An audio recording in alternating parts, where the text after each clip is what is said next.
বেণীমাধব, বেণীমাধব, তোমার বাড়ি যাব।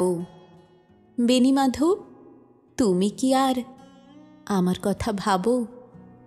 বেণীমাধব, মোহন বাঁশি তমাল তরুমূলে বাজিয়েছিলে, আমি তখন মালতী স্কুলে ডেস্কে বসে অঙ্ক করি, ছোট্ট ক্লাস ঘর, বাইরে দিদিমণির পাশে দিদিমণির বর। আমি তখন নবম শ্রেণী, আমি তখন শাড়ি।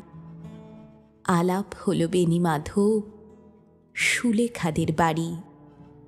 বেণীমাধব, বেণীমাধব, লেখাপড়ায় ভালো, শহর থেকে বেড়াতে এলে আমার রং কালো, তোমায় দেখে এক দৌড়ে পালিয়ে গেছি ঘরে। বেণীমাধব, আমার বাবা দোকানে কাজ করে।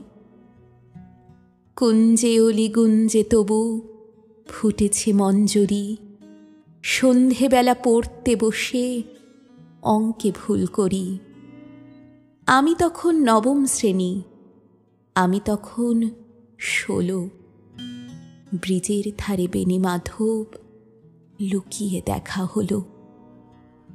বেণীমাধব, বেণীমাধব, এতদিনের পরে সত্যি বলো, সেসব কথা এখনো মনে পড়ে?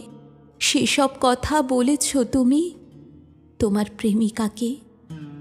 আমি কেবল একটি দিন তোমার পাশে তাকে দেখেছিলেম আলোর নিচে, অপূর্ব সে আলো।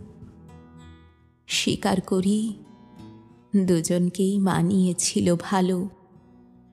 জুড়িয়ে দিল চোখ আমার, পুড়িয়ে দিল চোখ।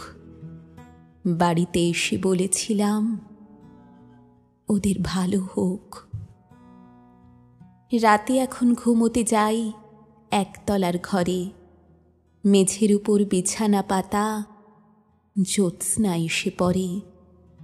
আমার পরে যে বোন ছিল চোরাপথের বাঁকে মিলিয়ে গেছে, জানি না আজ কার সঙ্গে থাকে। আজ জুটেছে, কাল কি হবে কালের ঘরে শনি। আমি এখন এই পাড়ায় সেলাই দিদিমণি।